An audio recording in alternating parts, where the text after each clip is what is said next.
What happens when the people who decide what gets heard start losing power? Why does it feel like genres are melting?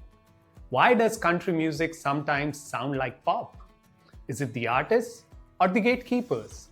In October 2012, Billboard changed major genre charts like hot country songs.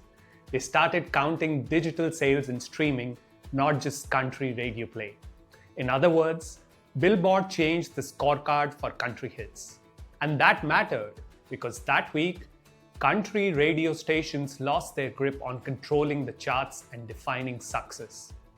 One important thing to note here is that this change was only in the country genre and not in the pop genre. Thus, it gave an excellent natural experiment to the researchers to understand what happens when the gatekeepers lose power. Hi, I'm Sumit Malik, a researcher at the University of Amsterdam, and welcome to Devil Wears Data, where I break down research for regular humans. Because a lot of useful research is basically inaccessible. And honestly, that makes sense. Scientists usually write papers for other scientists, not for you and me. But if you're curious, I got you covered. So what did researchers find? A Cornell researcher studied Billboard's 2012 change and found that after 2012, country songs blended more outside genre elements.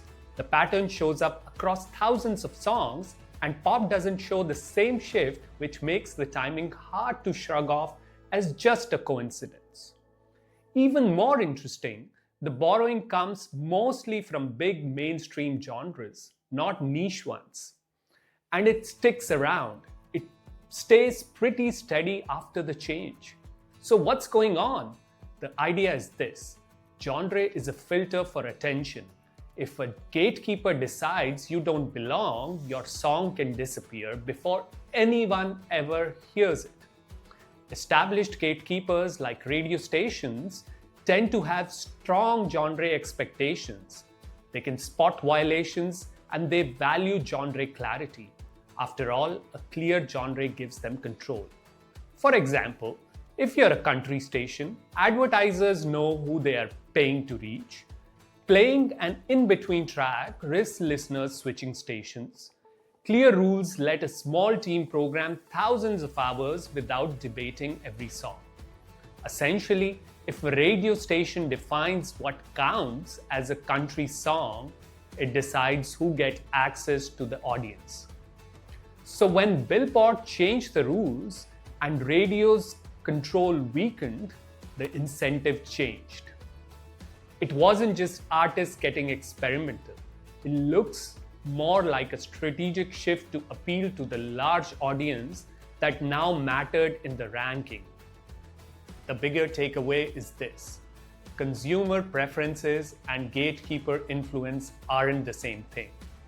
So if you want success in a market, track the real scoreboard, not the loudest gatekeeper.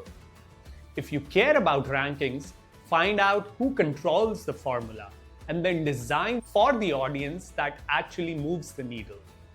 Of course, there are other ways to overcome the penalty for crossing genres, but I'll save that for another video. One final thing to remember here is that this mechanism works when one gatekeeper tightly controls access. But are gatekeepers always this devilish? No. If you want to understand how a gatekeeper discouraged animal cruelty, check out the linked video below. And if you like the channel, please like, share, subscribe, and comment. I'd love to hear what you think and any questions you have that research might already answer. Thank you for joining me on Devil Wears Data. See you in the next video with new details.